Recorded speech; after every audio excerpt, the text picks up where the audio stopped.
future, when you develop tools for the assessment of your learners, you try to develop different types of tools because you need different types of data. So sometimes you need some factual information, sometimes you want to test their attitude or belief, sometimes you want to know about their traits through the self-reporting, sometimes you want to observe their behavior or behavior modification, or sometimes you need some in-depth data with minimum bias. So you need a different types of data from your learners to understand them properly, to assess them properly, to facilitate them in their teaching learning. So when you have different types of nature or different types of requirements, you cannot use a single type of tool because the nature of data is different.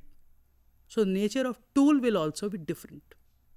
For example, when you need the factual information only, you can use questionnaire because questionnaire is a very effective tool in collecting the factual information. Similarly, if you want to collect the information on attitude or belief, you need an opinionaire because you are going to assess their opinions. So here questionnaire cannot work. Sometimes you want to know about themselves from them. Like in personality inventories, what you do? You ask about their traits from them only. So the self-reportive tools are inventories. They are neither questionnaire nor opinionaire. Sometimes you want to observe that if you are giving some treatment or some activity is going on or some exposure is being given to the learners, whether it has brought certain behavior modification among your learners. Then what you do, you use observation. So then observation become a tool. Then questionnaire cannot do what observation can do. Similarly, when you need in-depth data or the in-depth information about a particular individual, like when you do case studies, what you do? You interview the learners, you interview their teachers, you interview their parents. So here the tool of the data collection is interview. The point is that because the nature of the data is different, you are collecting the data for different purposes. You cannot use a single tool. But as I told you, the most commonly used tool is a questionnaire. You already may be aware about the basic principles of the questionnaire construction, but you also required to know that what are the types of questionnaire and how a questionnaire can be constructed. When we talk about the types of the questionnaire, there are different ways to classify the questionnaire. The first way is type of response. Means what kind of responses are expected from your learners. On the basis of types of response, the questionnaires are of two types, either fixed response questionnaire or open-ended questionnaire. When I am saying fixed response questionnaire means a questionnaire which has test items with certain fixed options, like yes no type item, like multiple choice item, like match the column type item. Here learner is not free to give a response which is not given in the response sheet. He or she has to choose a response, an appropriate response from the response sets given with each item. So because the responses are fixed, we call such kind of questionnaire as a fixed response questionnaire. The another form of questionnaire is open-ended questionnaire. Sometimes you require the data from your learners on the respondents about which you do not know completely. In most of the qualitative studies, you use open-ended questionnaire mostly. Why? Because you do not know what the respondent is thinking. Or you may have certain options, but respondent have some other options which even you have not visualized. Then if you give a fixed response of items, your respondent will feel the option which I have to give is not in the questionnaire, then why I have to respond on the item? So in such situation, you require open-ended items, and when the items are open-ended, the questionnaire is also known as open-ended questionnaires. But nowadays, if you see the questionnaire, they are mixed questionnaire. Mixed questionnaire means if the factual information which has fixed response, one item may be multiple choice, one or two item may be yes no type, some item may be rating scale type, some item may be open ended. So you use different types of items in the same questionnaire, because your objectives are different, and because your objectives are different, the content is different. You cannot use same type of item for all. So you use a mixed questionnaire. Even you can convert a fixed response item into a mixed item. If you think that there are 4 or 5 possible answers, most of the learner will answer only among those 4 or 5. So you can write the item, which among the following is appropriate for you, 1, 2, 3, 4. And then 5th item you can write any other and give a blank line. So if a respondent is not feeling comfortable to respond on the 4 fixed responses given by you, he or she can choose the option which is in her or his mind. So you can make the same item as a mixed type item also, right? This is the one criteria to classify the questionnaire. The another criteria to classify the questionnaire is how the questionnaire is being administered. On the basis of method of administration, questionnaires are of 3 types: mailed questionnaire, face-to-face questionnaire, and e-questionnaire.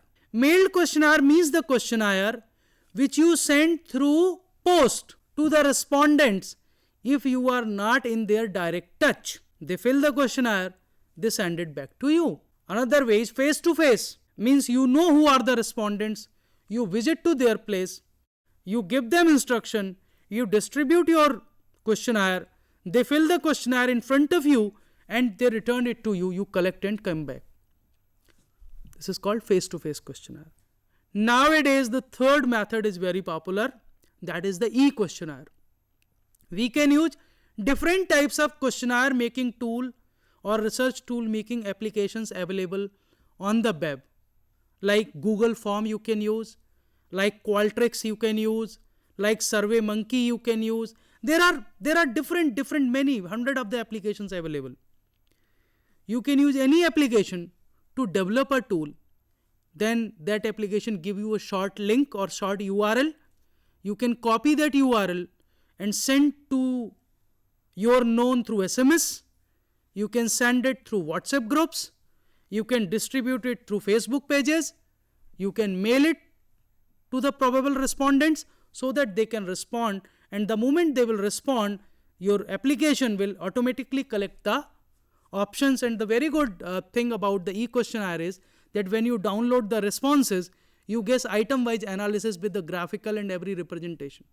So it is quite easy in terms of administration and interpretation also. So nowadays people are using e-questionnaire also. But whether it is a face-to-face questionnaire, or it is a mailed questionnaire, or it is a e-questionnaire, whether it is open-ended questionnaire or closed-ended questionnaire, but you have to construct it. You have to make it. How you can make a questionnaire?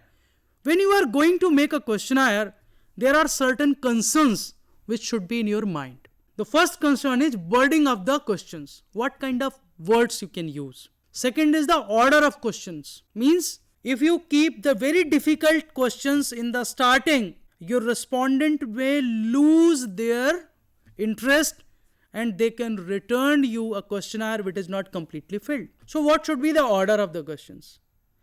What should be the length of a question? It is generally suggested that your questions should be short, precise and clear. Don't use lengthy statements in your test items.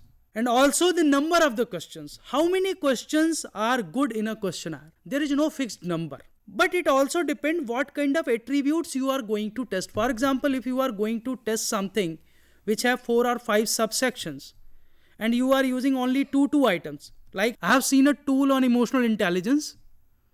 The tool has 10 sub-dimensions and each subdimension has 2 items.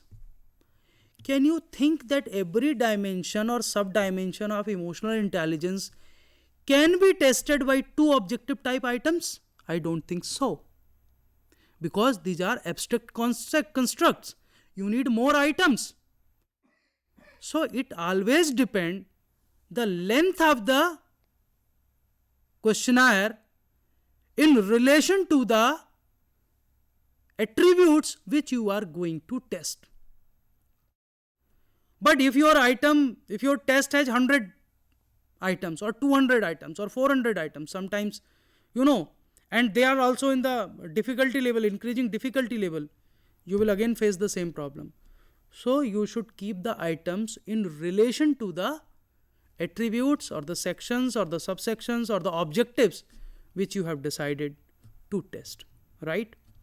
The first step of questionnaire construction is review of the related literature and begin planning of the questionnaire. Why review is essential? Review is essential for some reasons. Who are your target participants? What are the issues which you are going to examine? What are the variables which you want to measure? Your review will help you. If you are even going to construct a questionnaire for intelligence testing, then what are the dimensions of the intelligence? Are you going to follow the classification of the intelligence at giving in the multiple intelligence theory or some other theory? So what should be the dimensions? To know about those dimensions, to know about their subdimensions, to know about the appropriate term to test those dimensions, you need review. You have to study different types of research papers, articles, or you can even review the tools already available in your field. It will help you to match your items with your target audience. How you are going to administer the tool, this is also very important, because in face-to-face, you have a little control on the respondents. But in the case of mailed and in the case of e-questionnaire, you don't have control on your respondents. So if your face-to-face questionnaire is little lengthy, it can work. But if it is in form of mailed questionnaire or it is in form of e-questionnaire, it cannot work. Similarly, what type of questionnaire is it? Whether it is qualitative, quantitative or mixed. Who will tell you? Your review will tell you. So the first step of any questionnaire construction is review of the related literature. And first you review, you decide on the points which I have discussed with you, and then you begin to plan how you can make a good questionnaire. Second step of questionnaire construction is write the items for the questionnaire. You have decided the attributes, you have decided the dimensions and subdimensions, you have decided the objectives, you have decided about the nature of the item. Then you start writing the items. When you start writing the items, you should think about the language of the questionnaire. What should be the language? What kind of words should be there? What should be the level of the language? You also think whether all the dimensions, all the issues have been covered within the items. So what I suggest generally to my students, that when they are going to develop a questionnaire, I ask them first you decide about the dimensions, then you decide about their subdimensions, if there are, then you identify the keywords which can be used to measure, to test, to assess about that subdimension.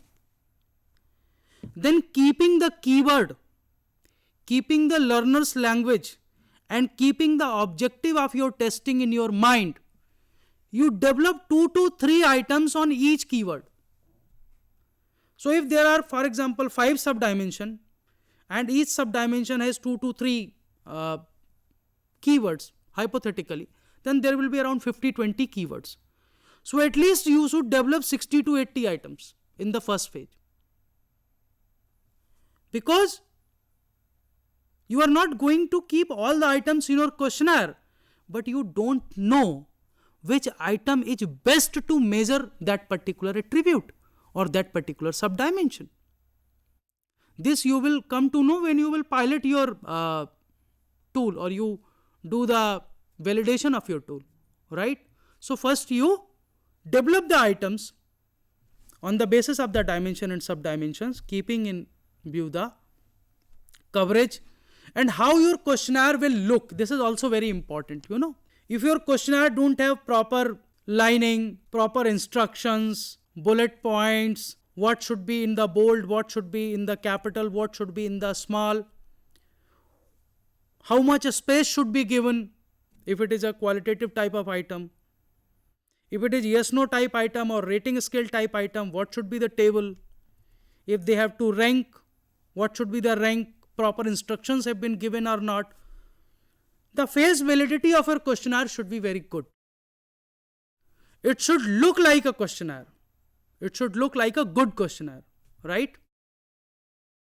So you think about the look, you develop the items, then you move on the third step, that is design the layout and overall questionnaire. After collection of the items, you basically design the layout. When you are designing the layout, you should keep in your mind what is the title of your questionnaire. Every questionnaire has a title. What should be the title of your questionnaire? Have you written the clear directions how to fill? Have you arranged the items in proper sections? What should be in section A, section B, section C, section D, if there are multiple sections? And I always suggest that if there are many subdimensions, then keep each subdimension in one section. Keep your items into sections and subsections.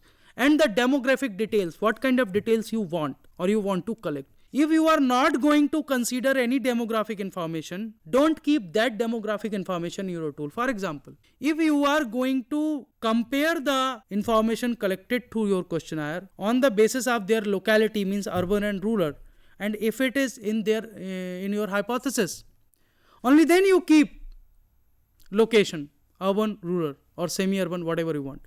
If that is not in your any objective, if you are not going to compare that, don't keep that in your tool. You collect the information, only that information which is required for your study. And you arrange all the items systematically, logically and clearly. Don't keep tough items or the items with difficult language or the items which need higher order of thinking in the initial part of your questionnaire. Keep those at the end of your questionnaire. Always keep direct, simple items at the starting. So ordering should also be very good when you are developing a questionnaire. Now, the fourth step is piloting. Piloting is also very important because you don't know which item is appropriate for you. You don't know on which item all respondent will respond the same. If they all will respond the same on the same items, that item has no value in being in your tool. So what I suggested you initially, that when you divide the sections and subsections, dimensions and subdimensions, and you identify the keyword, then develop 2 to 3 items on each keyword. Then you give it to a small sample, which is in your control, 10, 20, 30. You ask them to respond on all the items. Then you analyze the items in terms of difficulty level, in terms of discrimination value, in terms of language competency, whether learners are able to understand or not, right? All these things. This is the one way of piloting. But this is not the only way of questionnaire construction, because apart from the learner's responses, the experts' views are equally important. So you can give your tool to 10 to 20 or 10 to 15 experts of your field or of the area in which you have developed a questionnaire. They can give you the feedback in terms of the content validity, whether it is related to the content or not, item validity, whether the nature of the item is good or not. So you have to develop the validity also. Expert validity is the easiest way to establish the validity, though there are different types of validity which you can establish. There are different types of reliability which you can calculate. But expert validity is one of the way which is most convenient way to establish the validity of a tool. So you can give it to certain experts. They give you their feedback. So on the basis of the feedback received from the experts, on the basis of the responses given by the respondent during the pilot testing, you fine tune your questionnaire. Then you administer it on a bigger sample and you calculate its reliability, validity statistically. And when your questionnaire is completely ready in all aspects, means it is properly managed, layout is there, title is there, instructions are there, sections, subsections are there, items are arranged logically, only those items are there which are required. Then you print it properly or make a proper shape, and it is ready for administration for your research study. Before piloting, before establishing reliability, validity, before doing pilot testing or with the respondents, it is suggested that don't give it to your respondent, because if you give a poor tool to your respondents, you will not be able to achieve the information, you will not be able to collect the information from your learners, from your respondents, which you wish to achieve or which you wish to collect. Because it is not possible to reach the same set of respondents every time. If you realize later, oh, there are certain problems in my tool, it is very difficult to get the same set of respondents again. Even if you will get, there will be a carryover effect, because respondents may remember the items from the first type of administration. So that is also a possibility, right? So in all these situations, it is suggested that please do piloting before actually administering a tool. And what I suggest nowadays, that use more than one way to collect the data. Because in face-to-face situations, sometimes you as a researcher, as a teacher may not have time to go every day to the field to collect the information. Or you may not get the intended set of sample when you visit to the study center or visit to the place where the respondents are. In that case, what you can do? You can collect their phone numbers from the schools. You can collect their mail IDs. So if you mix the face-to-face with E, then it will be a better way to collect the data. But again, there are some problems. The problem will be to ensure the sampling procedure. Because if you have chosen a convenient sampling, you can go in any way, no problem. But if in your study you have chosen some random sampling or any probability sampling, then you have to again keep in your mind the pros and cons of using a e-tool or mixing the e-tool with a face-to-face tool, right? So if you recall what I have discussed today in the session, I have suggested you first that you cannot use same type of tool to collect all types of information. Different types of information require different types of tools. Number one.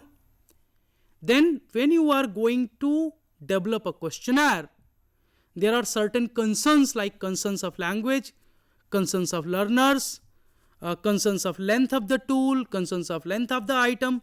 These concerns should be in your mind when you are preparing a tool, a questionnaire.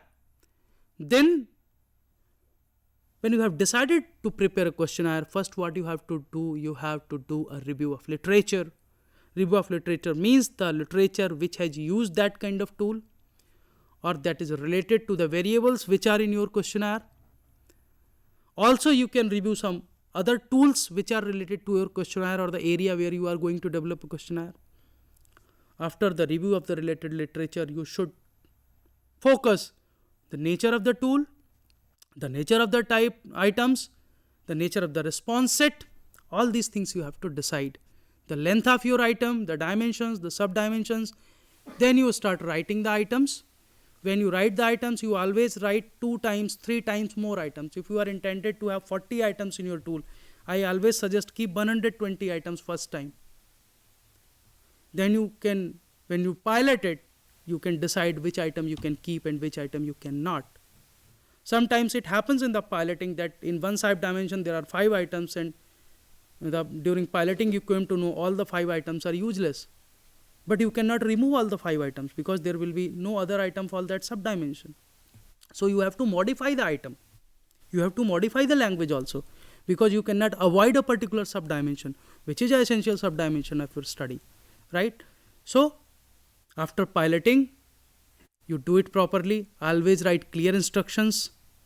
Make it a good layout, a good questionnaire, and administer it. I hope that these points will help you when you will develop a questionnaire for your learners, for your respondents. Thank you very much for listening me patiently, and keep in your mind that only you can prepare a questionnaire, a good questionnaire. So keep the principles of questionnaire construction in your mind, follow the steps, prepare a good questionnaire, collect the data, and get the information which you desire to get. Thank you very much.